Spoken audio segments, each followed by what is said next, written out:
Hello, everybody. Welcome to the Muhammad Ali Center. I'm Marilyn Jackson, the president and CEO of the center, and I'd like to welcome you all to talk for this really important conversation about violence and how it impacts our communities, especially the youth in our community. I'd like to thank Greater Louisville Project, Cities United, Mayor Greenberg, and Dr. Polio for spearheading this critical work and bringing this conversation to the center today.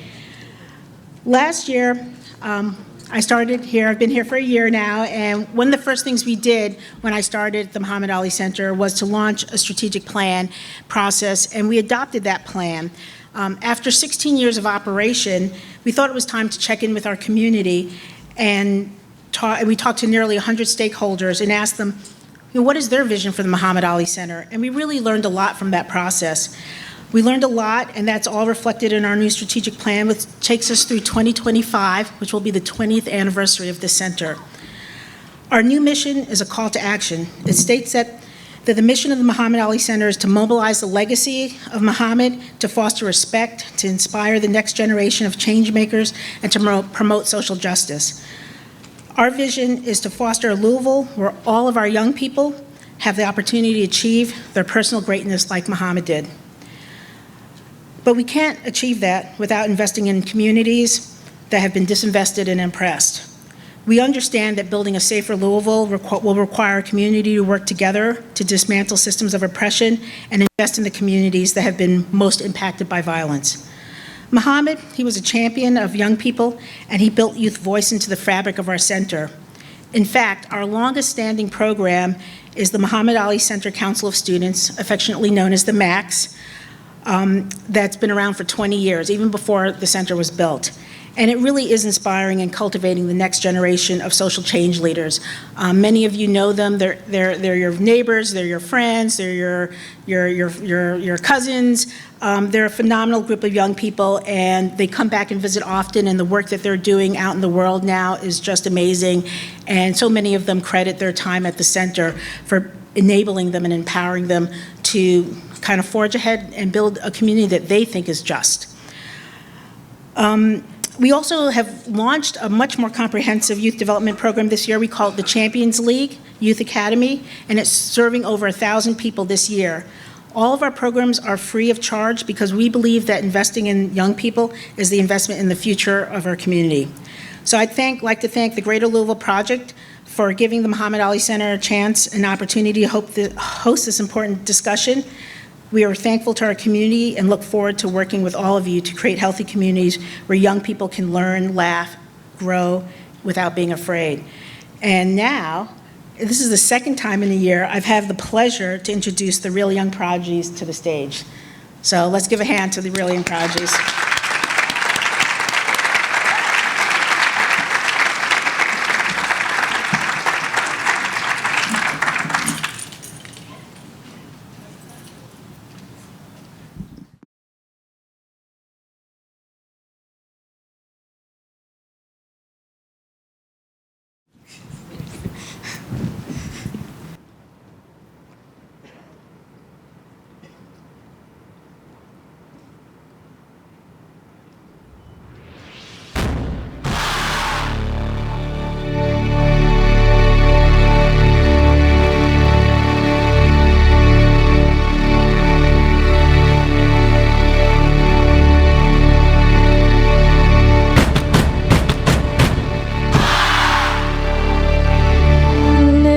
Every voice and sing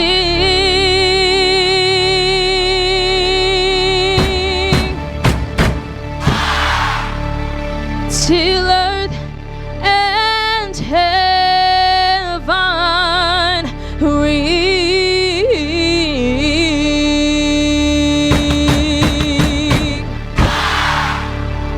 ring with the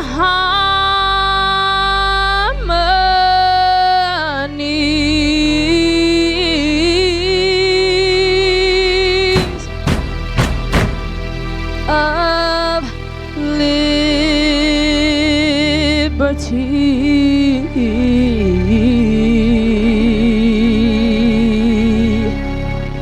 Let our rejoicing rise.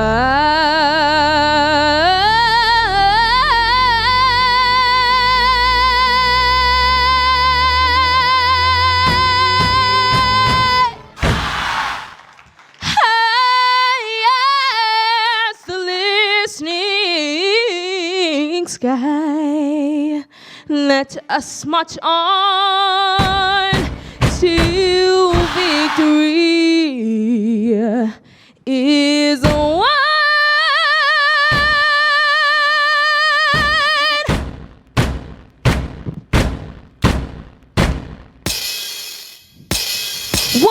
What? Put your hands up. Put your hands up. Put your hands up.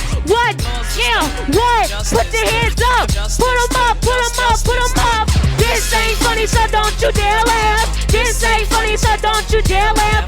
This another case about the wrong path. Here we go. Good night. Once upon a time, not long ago, 2020 pandemic made life go slow. Police brutality getting black and shot. It's a new day with police and cops. What? Gun violence is crazy. People getting hurt, the politicians they lazy. Just in their thoughts and prayers can't save me. Laws and the policies they really need to change, please.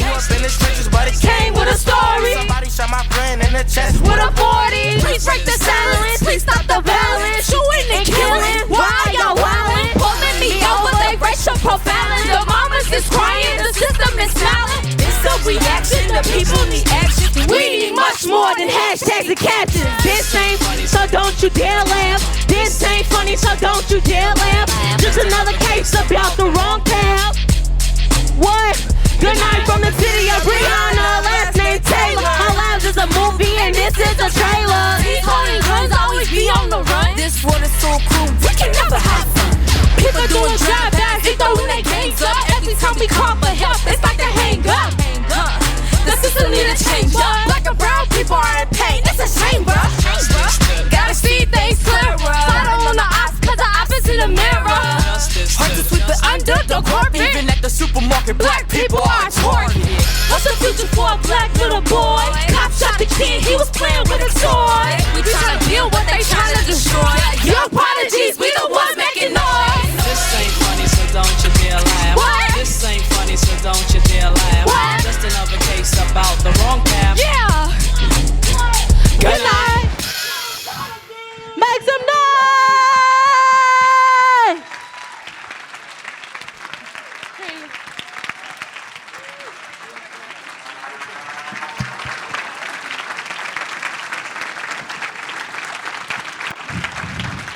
Good afternoon. Can we hear it one more time, please, for the real young prodigies? Kish, Kumi, Price, thank you so much for the idea to invite these incredible, incredible young women to join us today. I want to say thank you to Kaylin Booker, Ariel Betts, Aaliyah Compton, Yanaya Edwards, Andrene Flowers, Amani Garth, Heavenly Garth, Amaya Hudson, D'Angela McMillan, and Jariah McMillan. You are the future. You are the present. So two of my favorite wise women, Yvette Gentry and Ebony O'Ray, said to me, you need to include young people today because the youth have the truth. And real young prodigies, we hear you. We are listening to you. Some more thank yous. First of all, I'd like to welcome our elected officials and the people who are devoting themselves to work in city government and state and federal government. So if you're here and would like to give a wave to us, let us say thank you.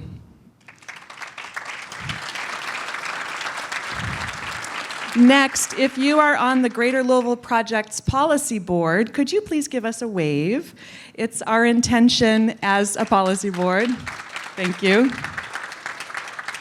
It's our intention that this new report, Safer by Design, empower new conversations, new partnerships, and bold actions across sectors. This would not be possible without you, Policy Board. Thank you for your patience, your curiosity, your support, and your leadership this year and for the last 20 years. Since 2020, we have all heard the narrative that violence has increased in every American city. The data we're going to show you today is that between 2019 and 2021, Louisville had nearly the largest increase in youth homicide among its peer cities. We have all heard the narrative that homicides are a downtown or a West End phenomenon. The data will show you that in 2022, homicide occurred across Jefferson County. And we have all heard the narrative that American Recovery Plan funding is being wasted across American cities. The data will show you that Louisville has wisely chosen to invest significantly in targeted violence prevention and intervention, but the city will face a $10 million funding cliff when these monies run out. The report we're about to present is a departure from past GLP reports that you might have paid attention to. This is different because we've workshopped this content with over 220 people over the course of 50 conversations over the past 6 months. These conversations pushed us to research more deeply, to bring forward more nuance, provide you with more context. Thank you to all 220 people who contributed to this work, and special thanks to the people who, in my world, are the lighthouses and the guideposts. They are Anthony Smith, the ultimate armchair PhD advisor, Michael Gritton, Dr. Kish Kumi Price, Dr. Monica Wendell, Dr. Monique Williams, Dr. Billy Castle, Dr. Monica Brown, I suddenly want to be a doctor, Paul Callanan, the fine folks at Impetus, Ramona Dallum and Clara Sloan, Representative Keturah Herron, Ann Coffey, Vincent James, Dr. Katie DeFerrari, CNPE's CAN Network, many of whom I see in the room today, and Council President Marcus Winkler. In a moment, my favorite colleague of all time, Harrison Kirby, will present excerpts from this report. Ordinarily, I'd call these highlights. However, when you see the data, and if you're like me, the first time I saw some of these numbers, there is nothing high or light about this story.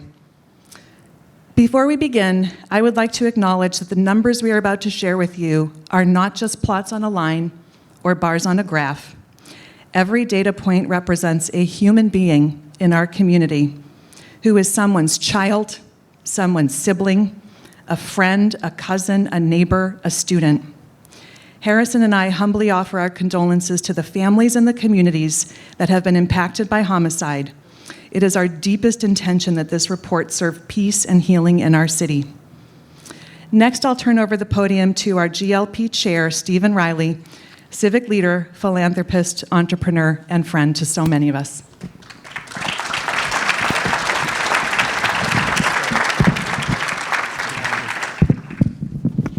Thank you, Lopa. I want to first thank Lopa, even more intentionally. Lopa was a really valued member of our policy board, so she would have been waving her hand a few minutes ago herself until she agreed to step in at the time as an interim director of the GLP. That was almost 2 years ago. So I just want to thank Lopa for stepping up and staying up. She has led us through one of the most complicated periods of our organization's history and our city's history, and we couldn't have done it without her. So thank you, Lopa. Much of the program, as Lopa said, today is going to be focused on where we are now and the future.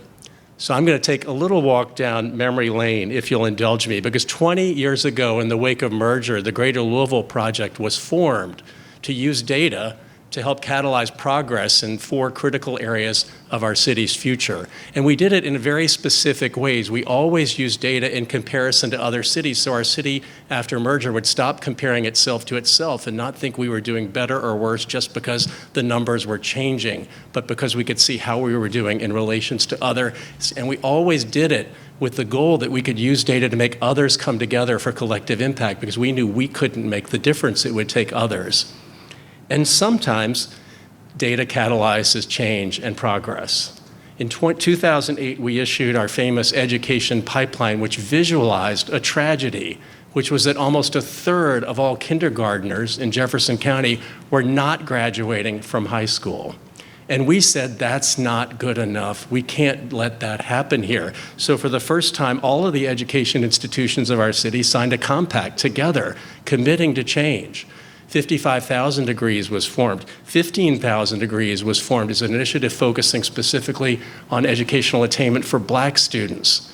And while everything we wanted to happen with those groups didn't happen, people stayed working on this problem to challenge together because our kids need better. And today you'll see that work embodied in the Evolve 502 scholarships and the Evolve 502 wraparound services. So data can catalyze progress. But data doesn't always catalyze progress. In 2015, we issued a focus on poverty, shining a light on the multiple dimensions of poverty, which include not just living in low household income, but it means having household unemployment, a lack of health insurance, low education outcomes, and in a neighborhood with low income itself. All of those add up almost cumulatively to the burden faced by children growing up in neighborhoods like that. And collectively, we realized that it is almost impossible to imagine that a child growing up in a household and a neighborhood featuring these multiple dimensions of poverties could possibly fulfill his or her potential. And impossible to imagine progress for our city without tackling all of those areas, all of those dimensions of poverty. But data did not catalyze progress. So 2 years later, we issued a report called Poverty Beyond Income and called on the city to focus on childhood poverty. We were actually making progress at the time, so we called for an increased investment, you'll hear some similar themes, in reducing generational poverty, especially in the neighborhoods where it was concentrated. Again, data did not catalyze progress. Funding for youth programs actually continued to decline during this period. In today's report, we take this research one step further. This is heavy, as Lopez said. Last year in Louisville, 60 children and young adults were killed, almost all of them black, more than one for each week of the year. An unimaginable tragedy. 60 mothers and fathers, 60 families throughout our community, and yet also a horrifyingly logical extension of our earlier reports. Another dimension of concentrated poverty, it turns out, is the likelihood that a child will be killed by guns. We aren't just denying our children education and opportunity, we are denying them life. Later in this program, Lopa is going to share some news about the Greater Louisville Project and its future. But to give you a preview entirely from my perspective, if the kind of data we've shared over the last 14 years about our children is not enough to catalyze collective action and the kind of change that would prevent these deaths, I'm not sure that more data is what we need. We need answers. We need collective action and investment. We need a change of heart. Today's event is a humbling reminder that data does not always catalyze action, but we still can. Thank you.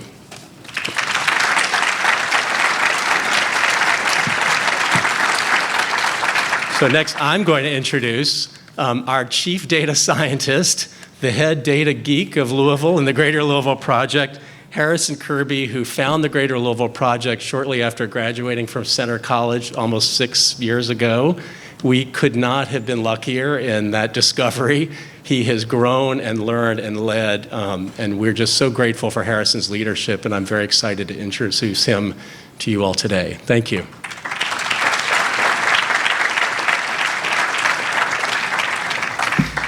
Thank you, Lopa. Thank you, Stephen. Thank you, Marilyn. And thank you to the Real Young Prodigies. I suggested that I do this via dance and song instead of slides, but I was voted down. I also realized that we have a very packed house and some folks standing. Oh, we are getting more chairs. So if the chairs over there are not enough, feel free to just interrupt me and wade into the audience to find a seat. Let's see. Okay. Since before the pandemic, cities across the United States have seen rising violence, but something different has happened in Louisville. From before the pandemic to 2021, Louisville saw the second largest increase in homicide victims aged 15 to 24 across its 16 peer cities. This spike follows on the heels of a decade of decreasing funding to key Louisville Metro government departments that work with youth who are most at risk of being impacted by violence. In 2021 and 2022, however, Metro government allocated $67 million in funding from the American Rescue Plan to create a safer city. More, in fact, than any of our peer cities have pledged to the issue. While Louisville will spend a historic amount of money on violence intervention and violence prevention over the next 2 years, these funds must be spent by December 31st, 2024. As a city, we then must decide whether we will continue to fund evidence-based solutions when the American Rescue Plan funds end, or whether we will let those programs dissolve, as we have done in the past. Today, I'm going to lay out the data behind what I've discussed. I'm going to start and end by talking about our American Rescue Plan investments into public safety. This chart lays out how we've allocated our American Rescue Plan dollars as a city. In total, Louisville received $388 million from the federal government. Metro Council selected 4 priority spending areas for the funds: affordable housing, healthy neighborhoods, public safety, and workforce development. In total, public safety will receive $67 million. And in addition to these 4 priority areas, we're spending money on public health to mitigate the spread of COVID-19. We've spent $29 million on premium pay for Metro government employees, and we've allocated $15 million towards significant compliance and reporting responsibilities that come along with these funds. What do these investments into public safety look like? Well, we're funding 3 general types of work. The city is investing $39.5 million into police and policing technology. The city is investing $19.1 million into violence intervention and prevention. These funds are largely going towards hands-on violence intervention through grassroots nonprofit organizations.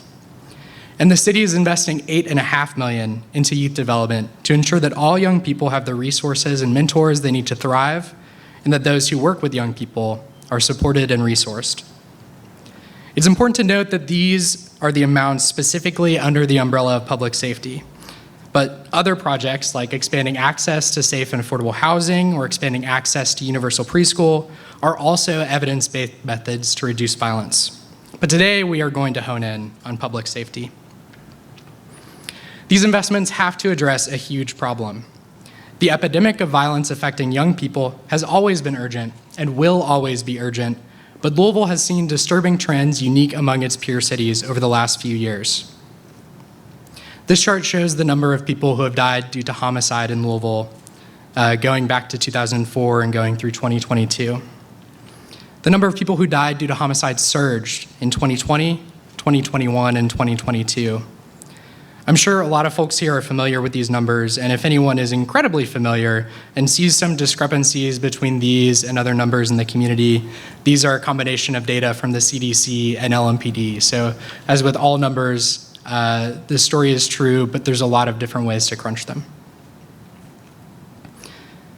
We can also see where these homicides occurred in our community. On one hand, homicide disproportionately impacts the parts of our city that have been marginalized, redlined, and disinvested in. But on the other hand, violence is by no means limited to them. It is an issue for all parts of the city. And this map shows that it's important that we address the root causes of violence and don't just displace it from one block or one neighborhood to another. We know that violence disproportionately impacts young people. While people aged 15 to 24 make up 12% of the people in our city, they make up about a third of the lives who are lost to homicide and about half of the individuals who commit homicide.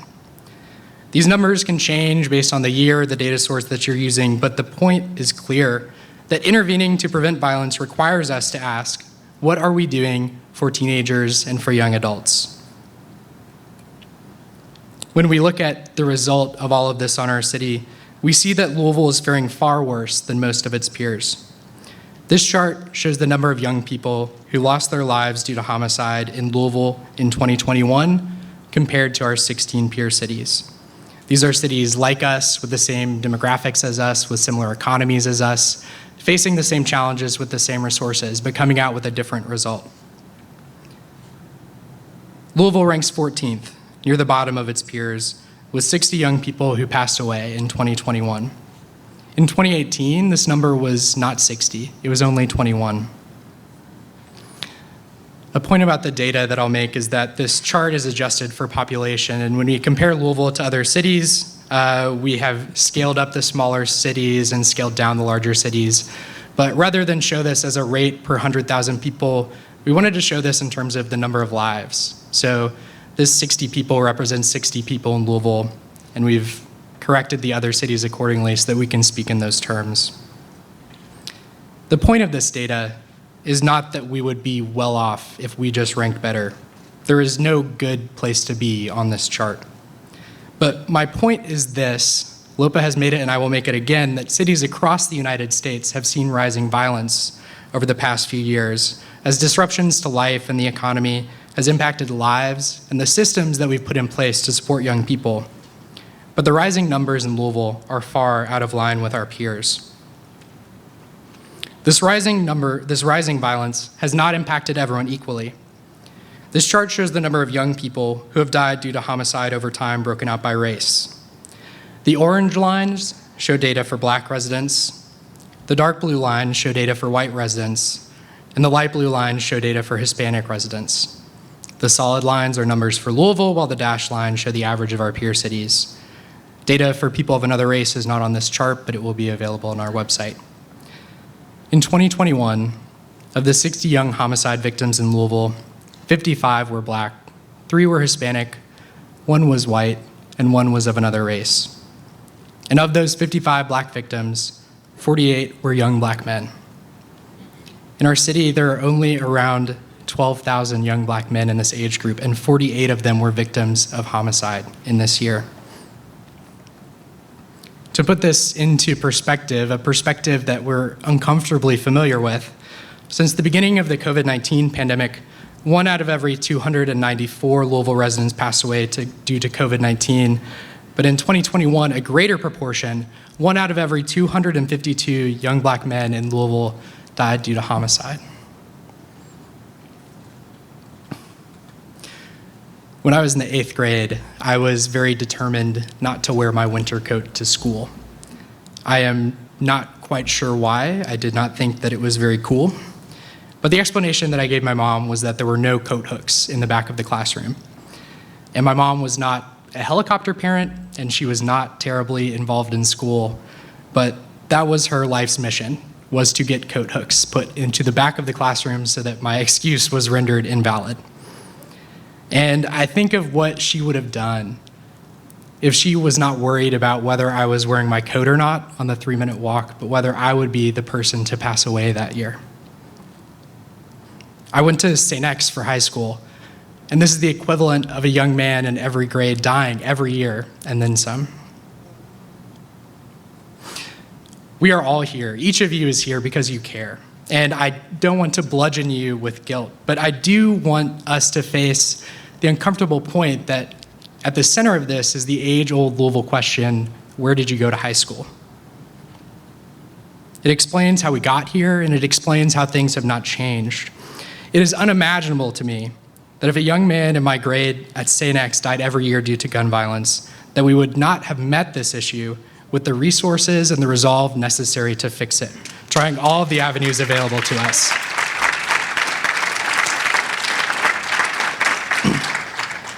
But as a city, we have not invited those closest to the problem to be a meaningful part of the solution and to reconfigure policies to do it. Our financial response has been tepid and inconsistent, and we have not gone about this the way that we have needed to.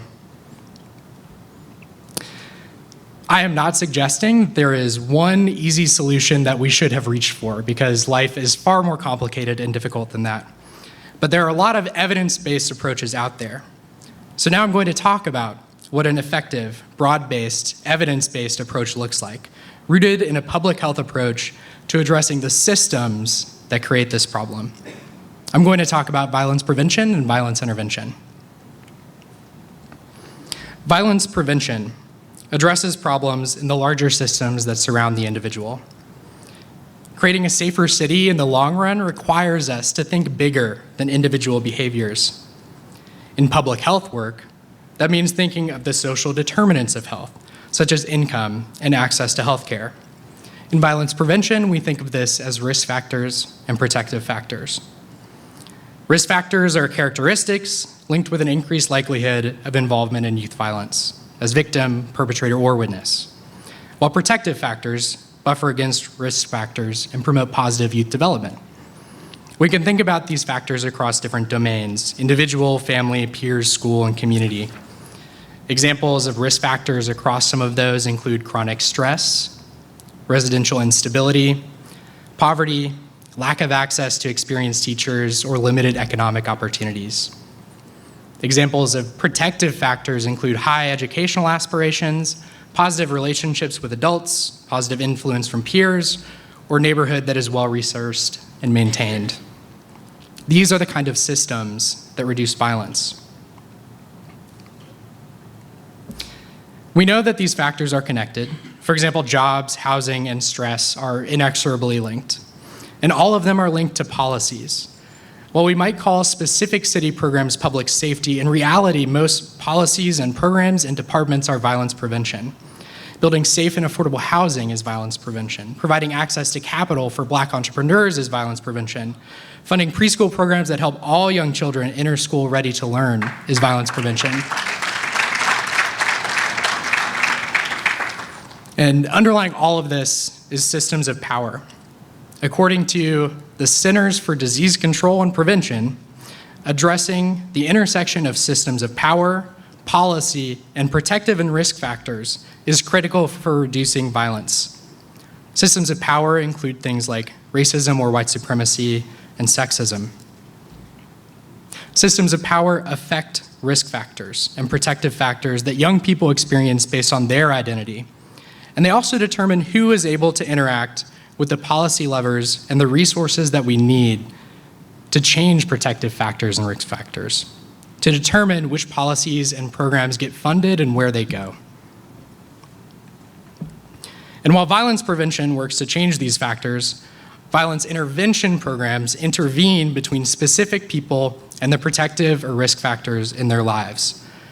Violence intervention provides evidence-based and community-informed comprehensive support to individuals who are at the greatest risk of involvement in violence. It looks like street outreach, where outreach workers with deep and sustained relationships in community work to change norms around violence. It looks like violence interruption, where outreach workers respond to specific tensions and problems on the spot to address them before they result in violence. It looks like hospital-based violence interruption, where intervention specialists work with people who have been shot or stabbed to connect them with trauma-informed care and ongoing resources to stop the cycle of violence when they're most vulnerable. It looks like group violence intervention, targeted outreach towards members of groups accompanied by resource plans to help them change their behavior and access the resources they need to do so. While we need to be investing to address systems, we also have to be investing to do the work today, to prevent 60 young people from dying this year. Two crucial protective factors are access to education and employment opportunities. The CDC's term for people aged 16 to 24 who are neither working nor in school is disconnected youth. This chart shows the number of young people in Louisville who are disconnected, broken out by race and compared to our peer cities going back to 2000. We're missing quality data for 2020 here because of disruptions due to the pandemic, and we've used a rolling average to smooth out some of this data. I would not be doing my job properly if I didn't tell you that there is a small sample size and a large margin of error. But the trends are clear regardless of where the numbers land specifically. We see a huge uptick in the percent of young Black residents who are disconnected from 2019 before the pandemic to 2021, the most recent year that we have data for. In fact, in 2021, Louisville ranked worst among its peer cities in the rate of disconnection for Black youth, with nearly 1 in 3 young Black people considered disconnected. As with many problems, this points to underlying issues that were always there, laid bare by the pandemic. The systems that we put in place to protect young people and connect them to systems of opportunity did not fare well under that stress. We must support the violence intervention work we need to save lives in the immediate term, and we also have to resource the long-term cross-sector work that connects people to opportunity and prevent violence. But we have not always done that. As a city, we have not always backed this work in the way that has been needed. I'm going to go through how this city has funded this work back to the creation of Louisville Metro government in 2003. I'm going to talk about 4 departments, what they do, and how we've funded them. While there are other departments that also work with youth, we've identified these as the 4 that have youth as their primary focus.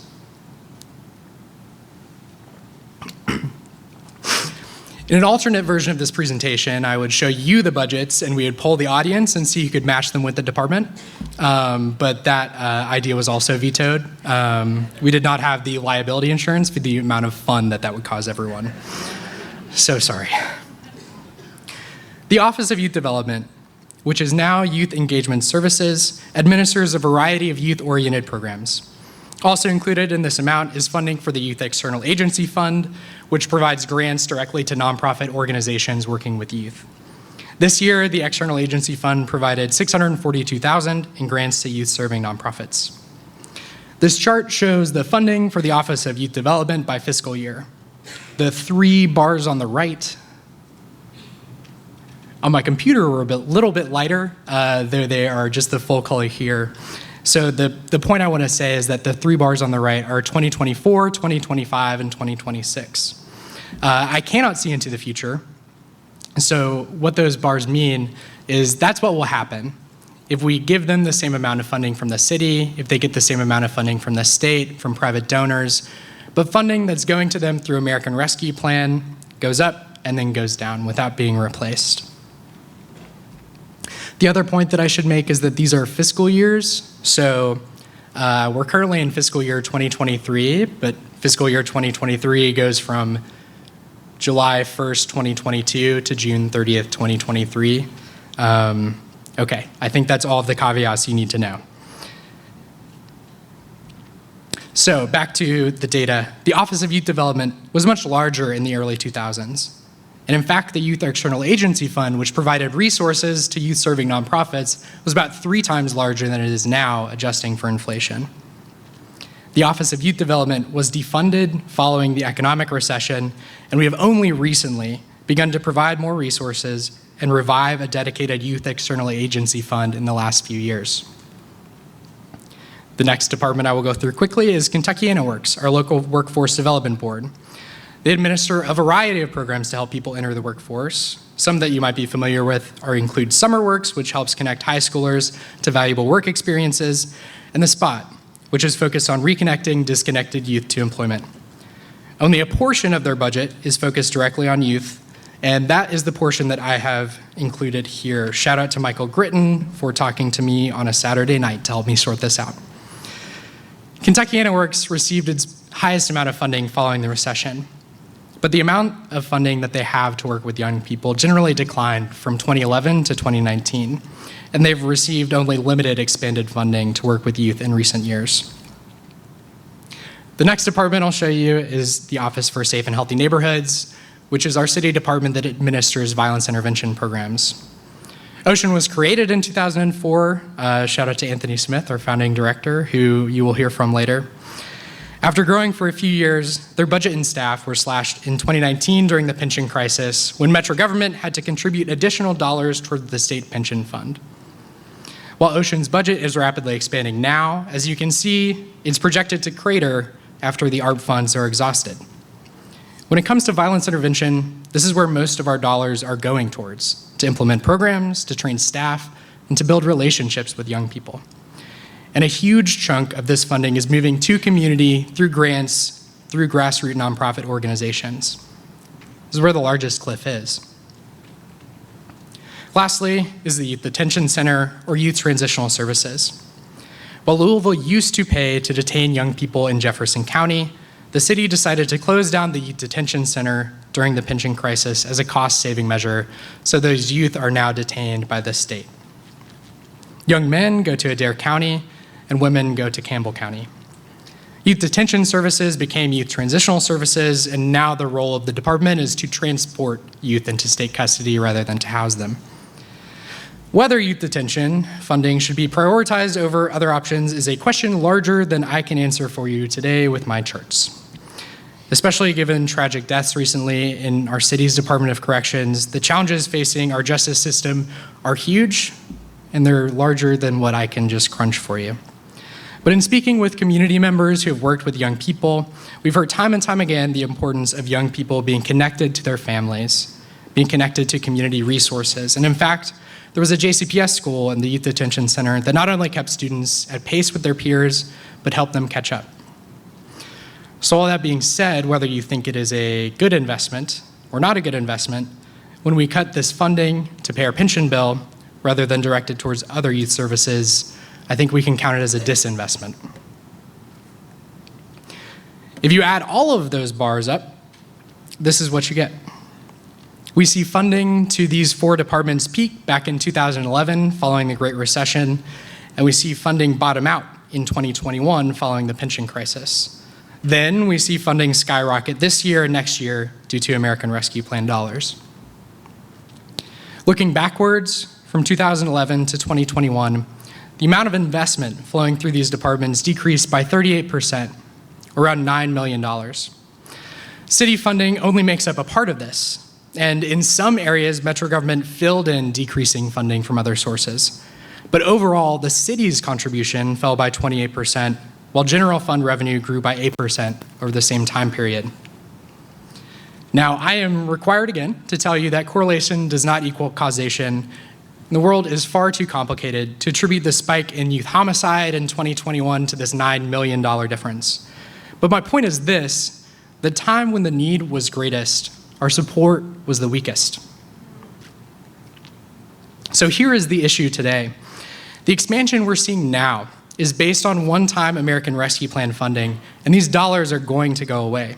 They have to be spent by December 31st, 2024. This is a federal rule, not a city rule. And these programs will need new support beginning January 1st, 2025. The funding cliff facing violence intervention programs in our city is around $10 million annually to support the infrastructure, experience, and relationships that we are building now. Working backwards, if that funding is to come from the city, it would need to be included in the 2024-2025 budget. As you all are experts on fiscal years now, you know that the conversations around that will be taking place less than a year from now.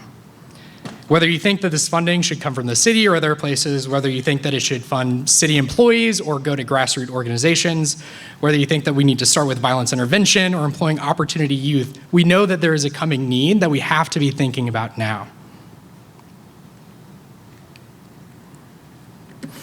I would like to share with you this fortune cookie fortune that I got from a Chinese restaurant in Northern Kentucky about 10 years ago. If you know anything about Northern Kentucky, you know that they are known for their Chinese restaurants.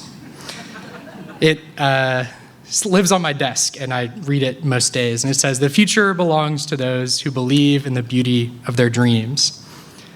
And if you had been a fly on the wall for our conversations over the last half of a year, you would know that there are no shortage of dreams in our city, and there are no shortage of plans, knowledge, expertise, and hands willing to do the work. And if you've talked to a young person, you know that they also have no shortage of dreams of how they would like to flourish. We have a unique opportunity this year and next year to transform many of those dreams into reality. But the question before us as a city is whether or not we will have the determination to ensure that those dreams stay a reality. We know the price of failure because we have gone down that road and we are experiencing it now. But cities like us, with resources like us, with problems like us, are addressing this issue. So why not us? Why not commit to those dreams? Louisville must look beyond the one-time American Rescue Plan funding to design an ongoing solution worthy of our city's children. I hope you will join me in believing them, funding them, and working with them. Thank you.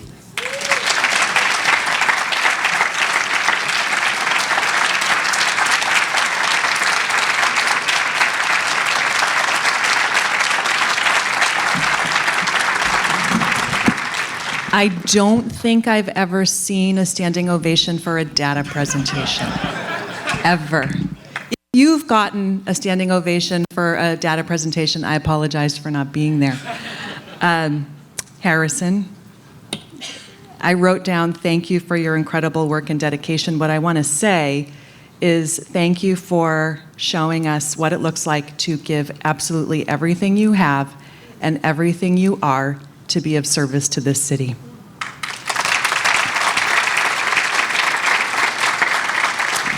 So, you've seen the data, and you might be feeling like Harrison and I are feeling like there's got to be something we can do. There's got to be something you can do. You're looking at me going, Lopa, there's got to be something you can do. Before I introduce our next speakers, let's talk about what comes next. What comes next is up to you. It's up to you. I look into this audience at a cross-section of business, philanthropy, government, nonprofit, and community leaders. Stephen Riley so beautifully said to us that data doesn't catalyze change, we do. The Greater Louisville Project can only present this data to the community. This is where we begin and end. We don't research solutions, we can't build coalitions, we don't create advocacy campaigns or make recommendations. But I'm looking at a room full of people who do. And so for those of you who do, it's our greatest desire that this report will support your work wherever you are, leading from whatever seat you are in. And I will say, as Stephen alluded to earlier, that with this report, your role next is critically important, because this report, Safer City by Design, represents the last report that the Greater Louisville Project will be issuing into this city. We are sunsetting this organization on March 31st. All of this information will continue to be available to you and to everybody on our website, housed at the Community Foundation of Louisville for the next 10 years or more. So the data will be there, but the action that comes next is up to you. So next we're going to hear from two of our city's most influential leaders, and two people I'm very proud to introduce to you. The first is our 51st Mayor, Craig Greenberg, and second is Dr. Marty Polio, Superintendent of the Jefferson County Public Schools. Thank you both for being with us. Turn it over to you.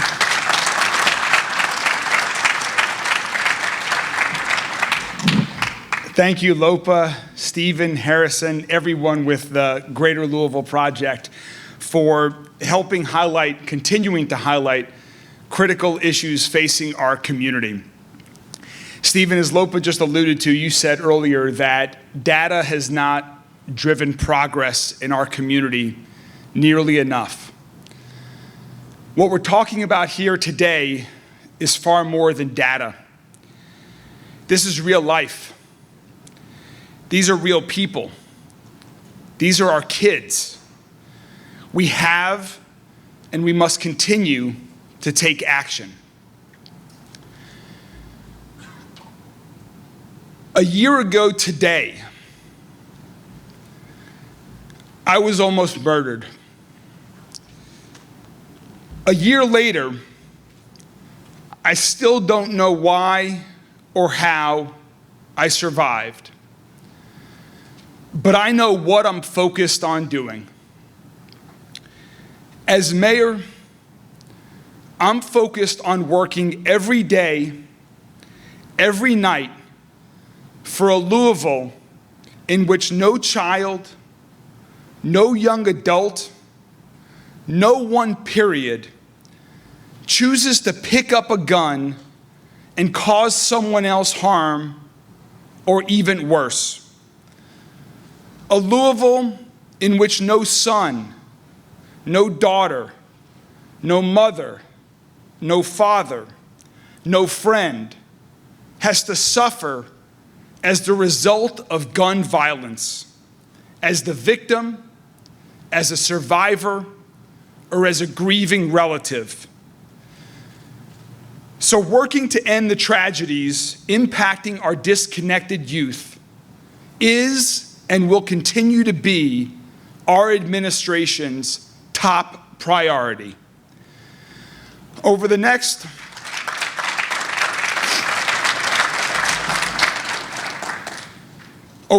couple of weeks, we'll be rolling out our detailed action steps that we've already begun to take to prevent violent crimes from happening in our community, to create a city in which every child, has hope and opportunity for safety, for success, for health.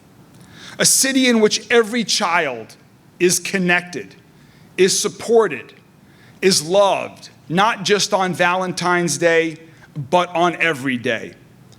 So first, we must invest in our youth. We need more programming for our kids to keep them engaged so we don't lose them to a life of crime, or just as importantly, we don't allow them to lose hope about themselves and their future. This programming needs to include more spaces where kids can feel safe and be active, where they can put their energy in constructive and enriching activities, at community centers, in parks, in libraries, in art studios, on athletic fields. We need to fund more hours of operation, more programming, more food for our kids after school and before school, more support. We're getting ready to announce with Kentuckiana Works our amazing Summer Works program, and we will continue to invest in that. We will continue to partner with Dr. Polio and JCPS and every other nonprofit organization represented in this room and anyone else who wants to be a part of the solution to invest in our children, to give them hope and opportunity. Second, thank you. That was good. Second, we must strengthen our actions and our efforts for community action and outreach. None of the changes that we make in our community can be done if people don't feel hopeful about the future. And they can't happen unless people know they're being heard, especially after they themselves have been the victim of a crime. So we're going to strengthen our efforts to make sure that impacted people and communities know that their city is listening to them and that we are all in on working to prevent crime from happening and making sure that families and survivors don't feel like they're being victimized again in the aftermath of a tragedy. Third, we have to talk about this more. We have to crack down on illegal guns. It simply has to be more difficult for our youth to get a gun. We are losing too many of our young children to gun violence. Just last night in Louisville, while we were all watching about the tragedy of another mass shooting in our country, right here in Louisville, last night, a 15-year-old child was shot in the head. I know it's graphic, but we need to deal with the reality and these real stories so that our friends in Frankfurt take action and allow us in Louisville to crack down on illegal guns. There are simply too many guns in the wrong hands, and it's too easy for our children to access them. And this is another thing. As Lopa said, we need your support to take action on this data. We need your support to advocate for new laws coming out of the General Assembly in Frankfurt. Fourth, we must support LMPD's continued reforms and their partnership with our entire community. Together, I am confident that we can build the most trusted, the best trained, and the most transparent police department in America, one that is focused on preventing crime from happening. Finally, I think it's obvious, or I hope it's obvious, but I want you to know that myself, Deputy Mayor James, who you'll hear from in a minute, and everyone in our administration is serious about youth violence prevention. And we know that it requires resources to connect all of our youth with others in our community. We know that we're approaching the end of a period where programs like the American Rescue Plan have provided one-time funds that won't always be available. But let me be clear. This will not change this will not change our administration's commitment to violence prevention work and community investment, especially when it comes to our young people. This is just one of the many reasons why a couple of weeks ago we created the Office of Philanthropy in the Mayor's office, so that we can work closely with local and national partners to leverage local resources to make continued investments in short and long-term solutions to these issues, starting by working to make universal pre-K a reality and building more affordable housing and continuing to invest in programs like we're talking about today in our disconnected youth. We will continue to support this important work. We have no choice. This data is real. These people are real. Our children are real. We must do everything we can to prevent tragedies like happened just last night in Louisville from ever happening again. And so together, with the people in this room, with the people across our entire city, I look forward to working with you, to partnering with you, and taking action. Thank you all very much.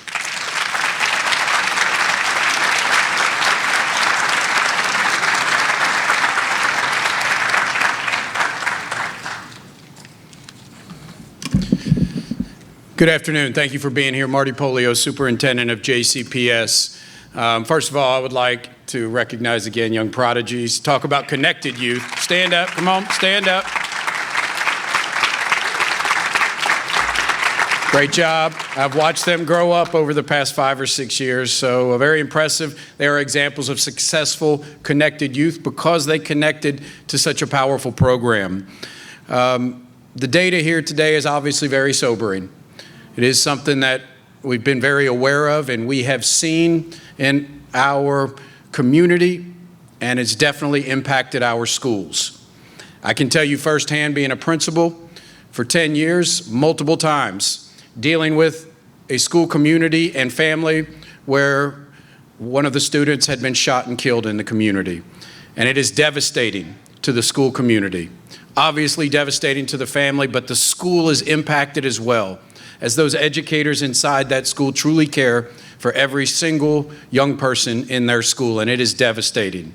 And to see that number at 60 is just, it's absolutely devastating. I think it's important. I could stand up here, and I got less than 5 minutes. I don't do anything well speaking-wise in less than 5 minutes, if you know me. But I do want to say a few things that I think are important. I could stand up here and talk about weapons detections in schools. We could talk about police officers in schools. You know, we could talk about how we have added mental health professionals to every single school, safety administrators to all schools. We could talk about the collaboration we've had over the past 12 months when it comes to LMPD, which, talking to other superintendents, is building a national model of how we better collaborate with LMPD. Also, truly appreciated Mayor Greenberg and his commitment to JCPS and the conversations we are having around safety and making sure our youth are successful.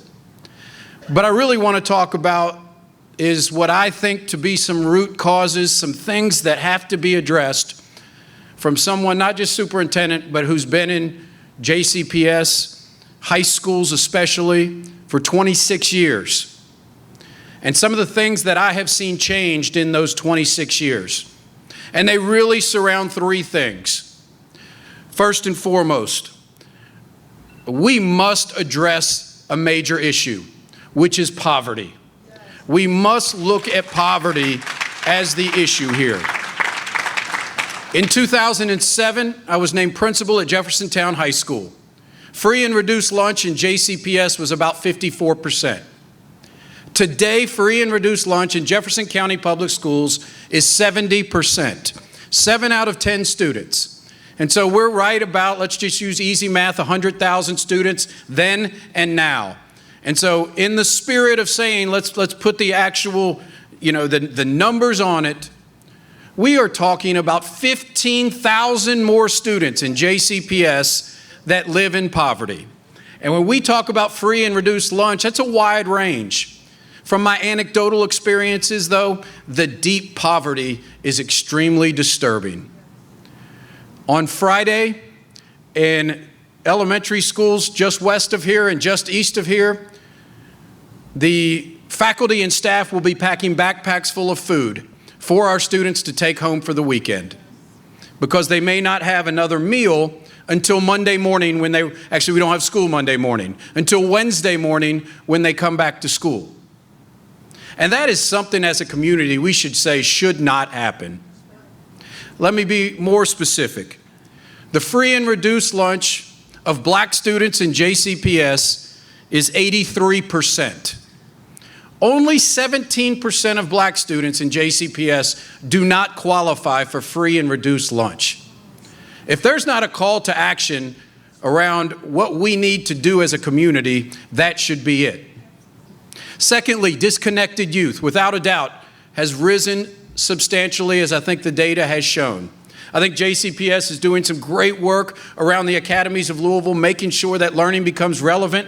Kids leave our high schools with some type of certification. We are seeing record graduation rates and post-secondary readiness. But when we look at attendance rates, which is a direct correlation to disconnected youth, in our middle and high schools, 6 through 12 that have a resides. So I'm asking you to set aside our magnet schools where students and families apply. These have a resides, they have an address that goes to that school.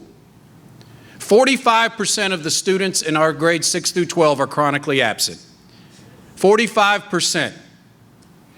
All right, now think about that. That's about 37,000 students. 65% of them are students of color.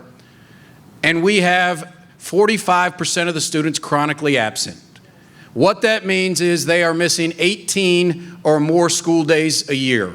18. That is disconnection, and what that is likely to have happen is we will have kids get disconnected and unfortunately may be connected to something that is not as positive on that student and the community. And we have to make significant changes to that and address that, and I'm going to talk about that in just a second. And finally, to follow up on the mayor's comments, I can tell you one of the major changes I have seen is access to handguns to our young people in this community. Anecdotally, this was what a kid told me recently. Dr. Polio, I can probably get a gun easier than I can get a pack of cigarettes. That is what our youth, that is the world that they live in right now. That has to change. Our schools are dealing with this. What happens in the community comes into our schools and vice versa. That doesn't mean that JCPS should not take a very proactive approach to reducing that. But when we hear something like that, that is just absolutely devastating. And once again, should be a call to action to the entire community to say unacceptable. And so, I want to be about action. I don't want this to be just task force that says, here's another report that does not lead to action. This has to be about action. In JCPS, 3 years ago, we made a commitment to what we call our future state, which is making changes to the foundation of the district that is going to connect youth more, that is going to reduce the things that the chronic absenteeism, the students that are not successful. You've heard me talk about student assignment. What that has done to student attendance and the disconnected youth for 40 years has been devastating. In August, that finally changes. As a result, families in West Louisville are saying, I want to choose a school close to home. About 80% of middle school families and elementary school families have made that choice so that they can be more engaged in their school community. And that's what success is all about. We are completely redoing our facilities. And we would say, what does facilities have to do with it? It is symbolic to the kids, the message we send to our kids, the school they walk into. And I could take you on a tour. Within 10 blocks, we could be at schools that would be an embarrassment to our community. We are investing in that. We are building new schools. That is completely changing. We have to invest to make sure kids get additional time in school. That yes, we get them to school, but we also catch them up through summer programming, community hubs, the work that Evolve 502 is doing to connect our youth.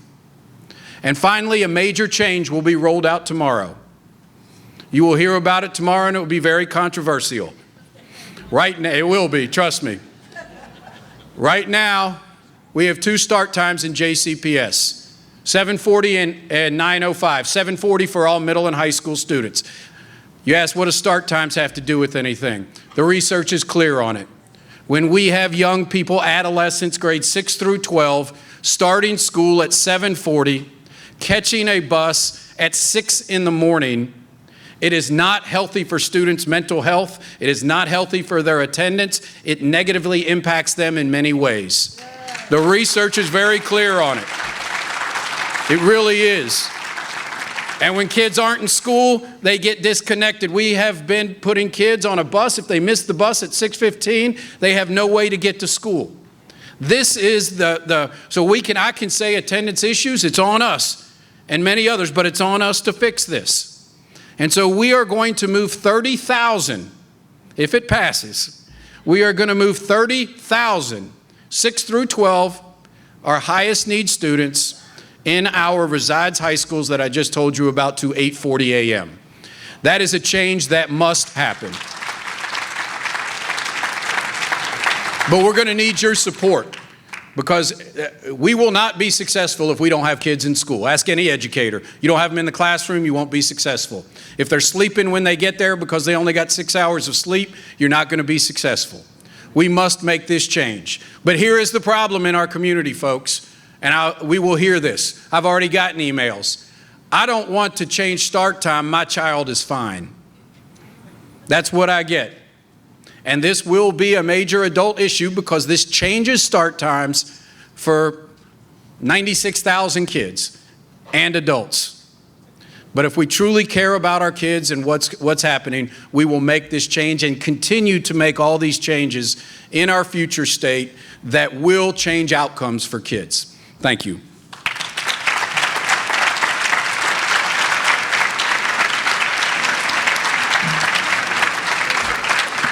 Thank you so much, Dr. Polio. Thank you, Mayor Greenberg. Thank you for calling us to action. We will continue picking up the phone for that call, so keep speaking.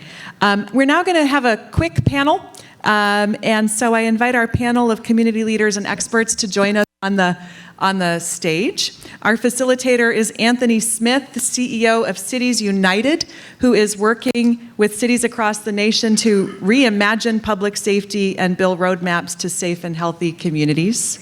We are also delighted to welcome Deputy Mayor James, who has previously served our city as Metro Council President and an LMPD police officer and detective.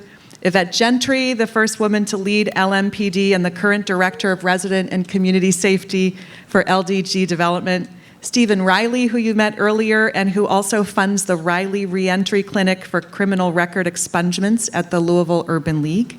Dr. Eddie Wood, co-founder of No More Red Dots, working to end gun violence through direct intervention with impacted youth through mentorship and other programs. And finally, Daryl Young Jr., Executive Director of the Coalition Supporting Young Adults, which supports youth service providers in their work to serve opportunity youth. Thank you for your time and welcome. You're going to stay here. Yeah. Thank you. Yeah. So good afternoon, everybody. We are here again, and I just want to put a little framing around the conversation too.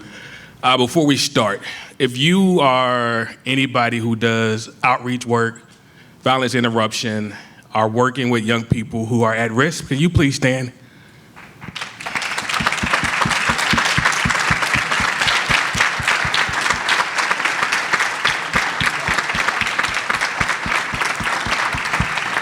Also want to recognize, they didn't know if to stand or not, but I was talking to them too.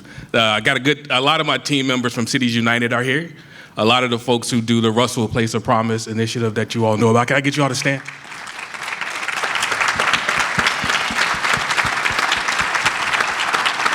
Because as you think about the work and you think about all the stuff that Harrison talked about, we've got to invest early and often, and we've got to invest in those who are most at risk of being impacted by this issue. And you know, we've heard the mayor and superintendent, and we hear folks talk about violent crime, and we talk about this issue and this work. What's violent and what's criminal is our lack of investment and how we respond to this issue. Our young people are not criminals. Our young people are not violent. They are reacting to an environment that we put them in and the situation that we put them in. So how we talk about this work and how we move about this work matters.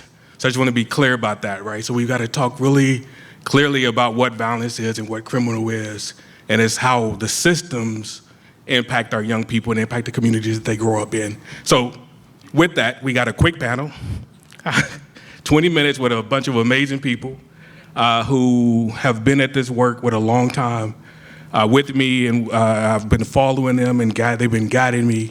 I tell folks all the time, Dr. Woods and Yvette Gentry were the folks who I called when I first became the director of OSHN, Office for Safe and Healthy Neighborhoods. It's been so long I forget it. But anytime a homicide happened, Dr. Woods and Yvette were the first two I would call, because at that time I would get a pager every time we had a shooting incident in our community.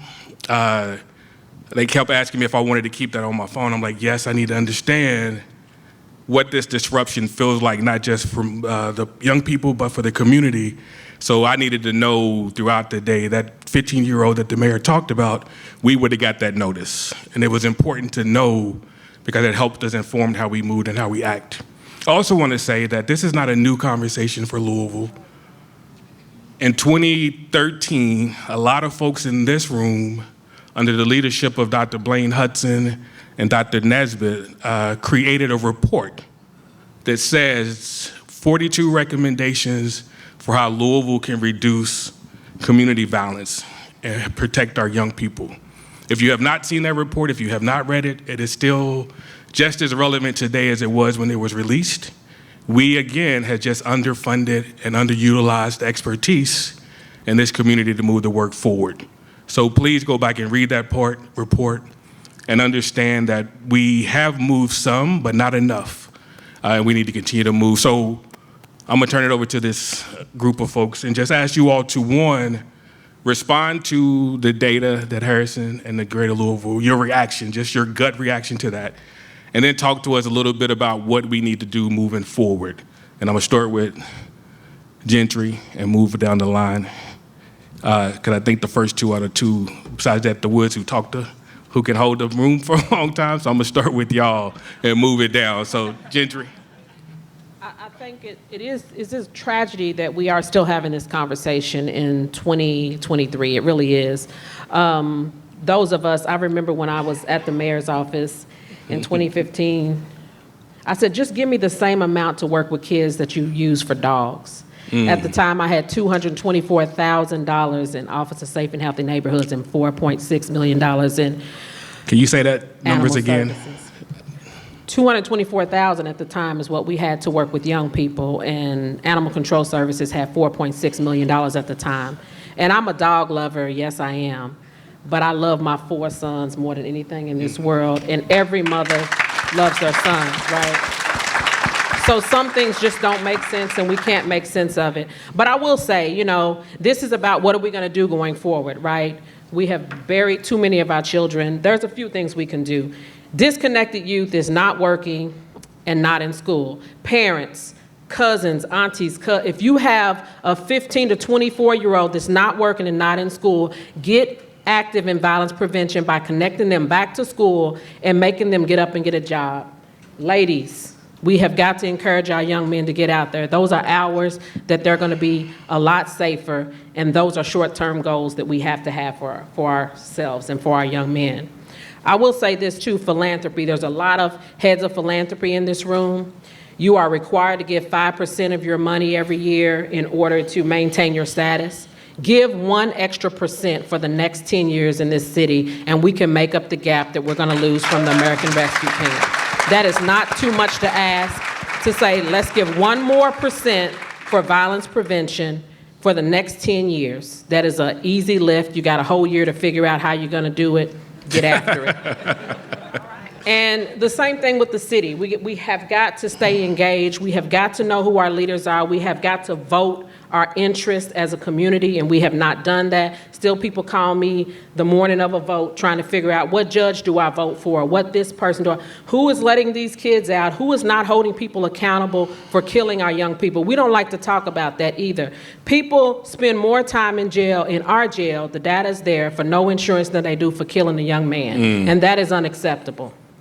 That is unacceptable. So I'm gonna pass the mic on, but I just felt like we have philanthropy, we have people with deep pockets in this city. Give 1% more for 10 years. If I don't get to say anything, I'm gonna say that over and over and over and over and over. Thank you.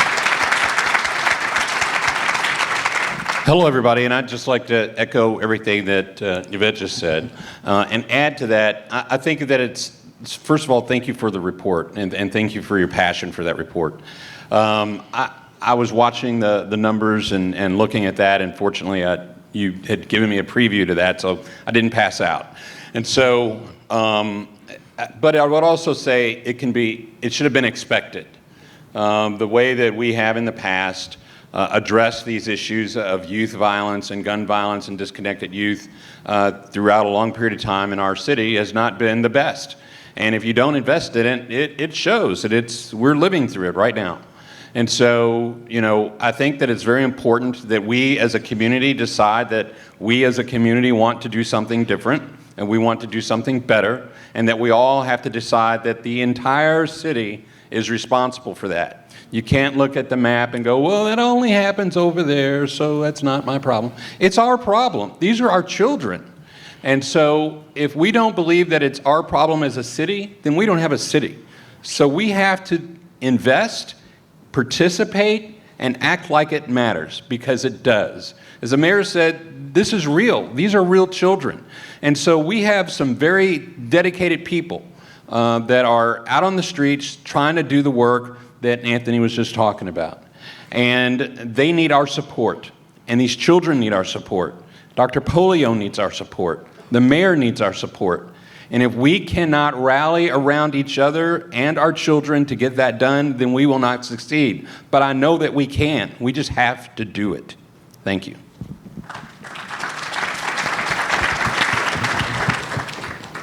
I don't think you won't. Test. Okay, there we go. Just honored and humbled to be able to be here and have a few remarks about what we just heard. At this point, I am in agreement with the first two speakers that the numbers are horrendous. I'm going to share a quick anecdote, though. I remember hearing a story at a DE&I conference about somebody who was in that space, and they were on a college campus, and they were talking about how they were brought into that campus to discuss the graduation rates for black males and the fact that over a 6-year period, they were single digits. And so this was a conversation that was being had. It's a conversation that was had for years. But she also mentioned, giving an anecdote, that during the same time that she was there to talk about those graduation rates, there was a campus-wide Wi-Fi outage. And that the university immediately, as soon as the Wi-Fi came back on, sent out a public apology that this was disgraceful, that a public institution of that caliber should not have their students without technology, and that they were doing everything they possibly could to correct this Wi-Fi outage. Now the question is, why didn't the city have how come that college or that university did not have a full-fledged plan of action for an issue that had been going on for decades, but was ready to pounce on an issue that just happened recently? And I think what this data shows is that we, for years, have been underfunding young people in this city. We have decided to take punitive actions against young people, treating them like they are criminals, treating them like they are ne'er-do-wells, treating them like they are inherently bad, when study after study after study keeps on telling us that it is root causes, that there are root barriers intrinsic to the way this system operates that are keeping young people from thriving in this city. And so I think we really just have to be honest with ourselves and asking ourselves, why do we continue to believe these things about young people? Why do we not continue to question the systems that continuously put our young people at a disadvantage? Why do we give so much of a long leash to other systems when they don't have great outcomes. But it's let Ocean have a year when the homicide rate goes up. We got to cut their funding. We don't do that with other agencies in this city.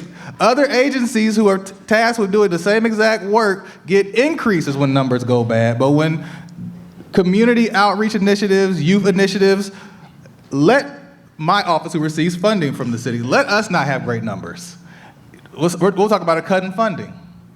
But let other agencies have those same poor numbers, and we say, well, we need to increase funding for those agencies. And I'm not trying to say who to give and who not to, but it's a disparity. It's a shameful disparity when we see the level of investment. The fact that we're even talking about that there's going to be a funding gap, and we have not even addressed that fact, is atrocious.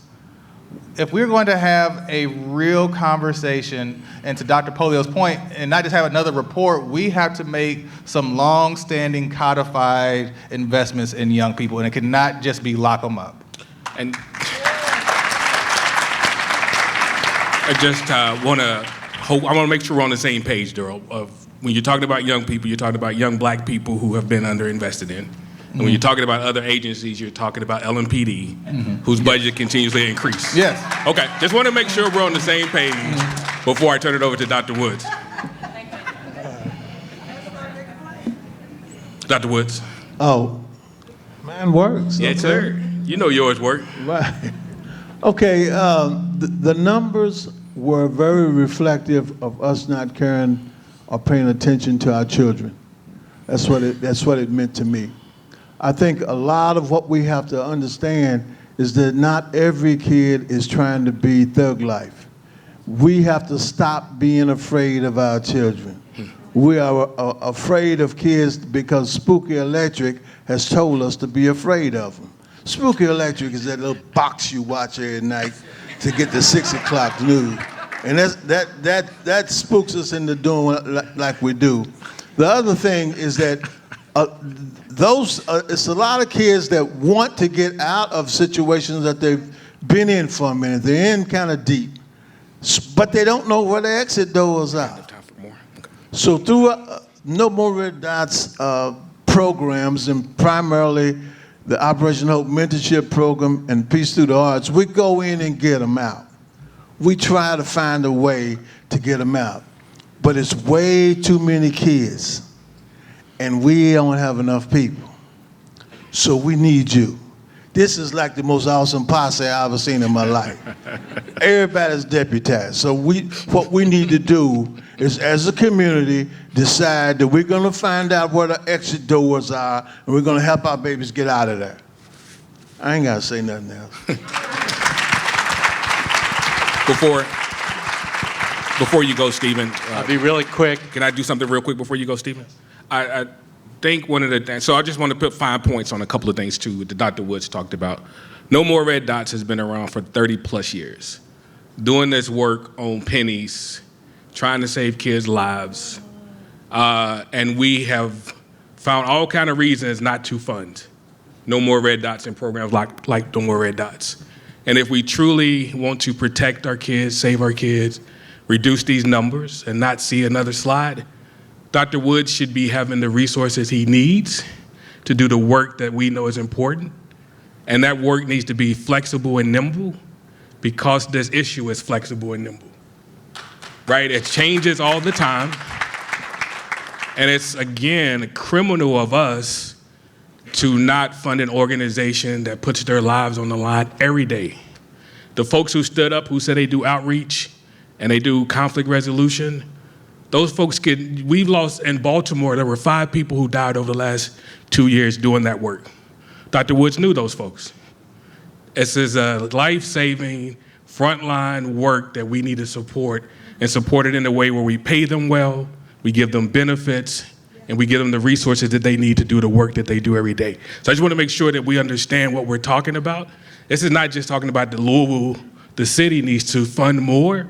All of us that Dr. Woods just gave you all deputized need to make sure they have the resources they need to do the work that saves our kids' lives. It works, we know it works, we just don't invest. Stephen? Well, my only point was going to be more or less what you said, because I think from a city perspective, and with all respect for everyone who's spoken before, Why are we making y'all are doing this work fight over crumbs? Because that's what we're talking about. You know, in Harrison's presentation, we act like 36 million is the right amount. Right. It is not the right amount. And I have a modest proposal, which maybe it should be 10 times more. Why are we acting like we're so lucky to get back to this low level of, historically low level of funding to see change to support y'all who are doing the work? A modest proposal would double it, which is Metro Louisville's own numbers show that a murder costs the city, costs the aggregated authorities $1 million. I'm sorry, I'm not talking about the tragedy in the family. These are dollars that are spent prosecuting, jailing, lost taxes. If we lost 60 youth last year, why don't we fund it 60 million as a start? We had 160 murders, we could make it 160 million. Those are the numbers we should be talking about, not 30 million. And so I think we have leveled the playing field to an unfair level. And you're right, Anthony. No, 100% agree, and thank you for that. Did you want to jump in? There are communities that take that approach. They tax themselves. If you lose 60 kids, you have to put a certain amount of funding forward. There are communities who Seattle, do that. Oakland. Seattle is one of them, absolutely. They look at, they tax themselves by every homicide that they have, and that's the funding that they put forward going forward. So we got a couple of more minutes before we got to get out. I just want to say one thing to Ashley. I see her sitting in the room. Ashley worked with me when I was in the mayor's office and now at the Brown Foundation, and has been a champion for this work. There's more information to come, but the foundation community is working in partnership together, trying to figure this out and trying to be more supportive. So I just want to make sure that folks understand there's movement happening, and things are coming out and moving, and we're finally coming to a place where it feels like we have a moment in time to get this right. With all the partners at the table, from GLP, Center for Nonprofit Excellence, the Community Foundation, all the foundations, and the city now has a vision. I want to ask the question directly to Deputy Mayor James, who used to be our council president. And part of this work and part of the things that we need to talk about, Yvette talked about it, is that when I was in office, she was in office, there was always this contingence between Metro government, the mayor's office and council. What's going to be different in this new term to get us to a place where the executives work better with the legislators to get this funding and the resources that we're talking about? What I would, without saying anything negative, I'm going to stay positive. Yes, moving forward. We're Moving forward, I would say that in the past 35 days that the mayor's been in office, he has had more conversations with council members in the last 12 years of the previous administration. Yeah. That helps you? That's helpful. So, but also, again, another fine point. In this room, when we talk about who's responsible, we've got to hold the mayor accountable and our 26 council members accountable as well. So when we talk about the budget, it's not just telling the mayor what we need to see, it's also advocating to the council that they actually do that, right? And they put the resources forward. Yes, go ahead. We also I cannot say no to. No, I'm just saying that we have the data. The data is there. 15 to 24-year-old disconnected youth. So what we also need is people in the room not going and crying, saying, "Why are you not funding X, Y, and Z?" Because our short-term goals are only going to be achieved if we're intentional about where we spend our money. It's 15 to 24-year-old disconnected youth. As how we're going to educate these kids, how we're going to connect them to jobs. That is how we're going to have short-term success. Anything else is not going to work. This is 15 to 24 disconnected black male youth. Right. Right? Because again, we just want to keep making sure that we got to be intentional about where we do our resources and where we spend our time and make sure that we continue to bend those down. Daryl, you just spend a lot of time working with young people who have been pushed out and opt out of the systems that we're talking about. What do we need to do differently to help re-engage those young people? We don't have enough time to do that, but I'll try to be as succinct as possible. One, they have to be here. I would have loved to see Nigel on this panel. I think oftentimes we tokenize young people. We'll put them in front of a press conference to show off how much our organization is doing with that young person. But they need to be in the actual boardrooms. They need to actually be sitting there helping us devise strategy, devising plan, and pay them well. and then listen to them. You know, we've been able to commission a number of reports and data with, as the Coalition Supporting Young Adults, where they specifically name issues such as mental health supports, lack of mental health supports, lack of mental health funding, lack of resources around jobs, you know, barriers that they face at school. So actually listening to them and actually having them in the room, and not just one, because I think we'll all grab one or two, but really, if we're going to talk about implementing youth voice and instilling youth voice, they have to be in the room and they have to be able to make decisions and not just be there for the photo ops. Thank you. So let's give the panel a hand. We got to stop the questions. Thank you all for your expertise and for your time, so appreciate it. Thank you so much, Anthony. Panelists, Daryl, thank you. The whole concept of this report was deep listening. Daryl, I'm listening. It's my pleasure to introduce Nigel Blackburn, who gets to have the final say today. Nigel has an incredible fan base. As a social justice advocate, a student at Jefferson College, he works with Bookworks to support youth that need assistance graduating. Nigel's deepest wish for this city is to truly partner with community to work toward dismantling systemic violence. Nigel, take us home.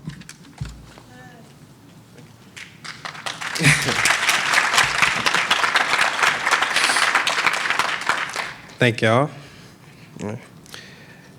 As I get up here and speak to you all, I want to say the number one thing I want you to take away from this is the fact that things have to be different. Things have to be changed. The things that we are doing right now is not working, and we have to do things differently. I want to start off by reading a couple of sentences that I pulled from the Greater Louisville Project press release that was published on February 8th on page 2 under Opportunity to Save Lives that reads, underlying the high rates of youth violence are systems of inequality rooted in policy. Successful initiatives are those that invest directly into Black communities, funding both the people who have been most impacted by community violence and the programs that focus on safety, opportunity, and healing. We have been in here for about an hour and a half, and all the powerful people have spoken in the room this whole time to talk while the most targeted person you are talking about is in this room, and you have given me 2 minutes to speak. So in response to that, I am making my time more than 2 minutes.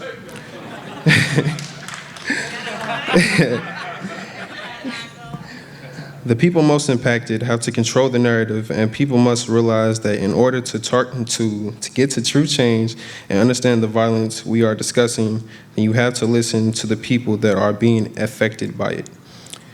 If we are talking about youth violence, then you have to be in the room. You have to be at the table. We have all the quantitative data, but we look at this alone and see people as just numbers. We see youth as just numbers. To create real change, we have to do things differently and see them as actual individuals with actual lives and actual situations. So my first challenge to you is to engage youth as co-leaders and to fund us in the work. I am currently waiting on a $1,000 grant to fund my work, which is merely pennies in the grand scheme of things. We need serious commitment, capital, infrastructure, to create the transformative change that youth can create. Which takes me back to the point that I made earlier about the quantitative data. We have all of this data about crime and violence as it relates to Black communities and youth, but we don't see these are people. We have stories to tell that aren't getting told. You know the saying, whoever controls the media controls the narrative. If all we push out are the numbers, like we have in the past, the voices of those most impacted get silenced. This is nothing new. People from the community have addressed this issue in the past and voiced solutions, and even though these solutions were feasible, people in power don't listen and don't act. One example of work that centers community voice was with Dr. Trinidad Jackson engaging the community in listening sessions and photo voice projects that explore justice, safety, hope, racial equity. After going back to his hometown, St. Louis, and collecting images and narratives during the Ferguson uprising, which he brought back to Louisville to help the mayor's office of Safe and Healthy Neighborhoods, led by Anthony Smith, council members, and other community people work towards preventing Louisville from becoming the next Ferguson. After having 2 years to engage and co-lead in narrative research, youth and other community members conveyed these 4 themes. 1, systemic inequalities are apparent and oppressive in the West End. 2, those who have power in the city do not care about the West End or Black lives. 3, despite the rest of the city's ambivalence, Black lives and Black history matter. 4, collective community action is needed.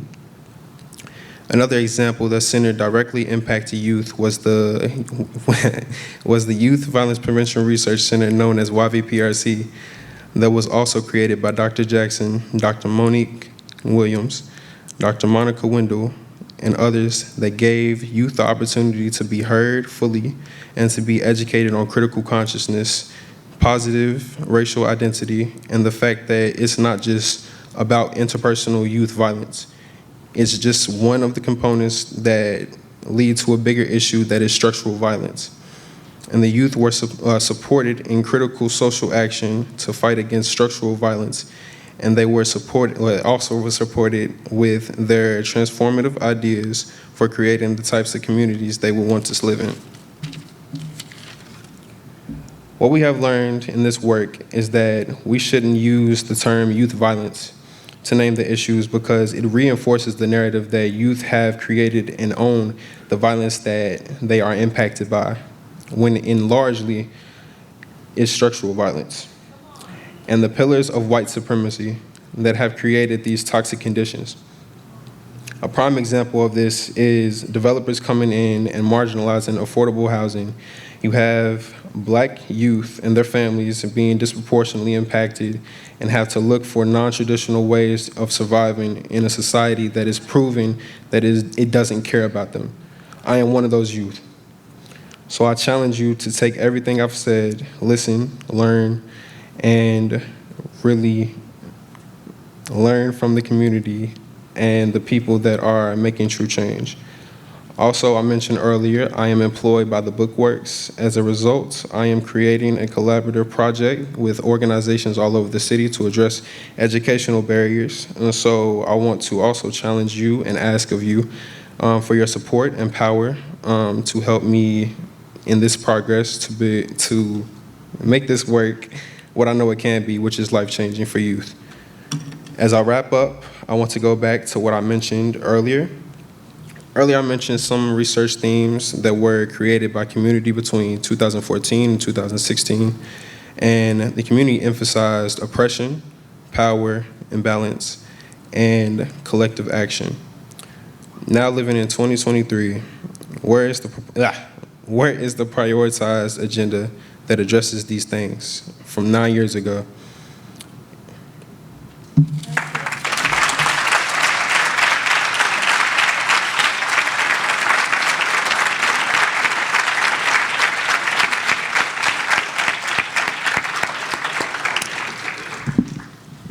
This concludes our event. Ladies and gentlemen, thank you so much to our speakers, to our people who are doing work in community, to the people who are about to start doing something in this community.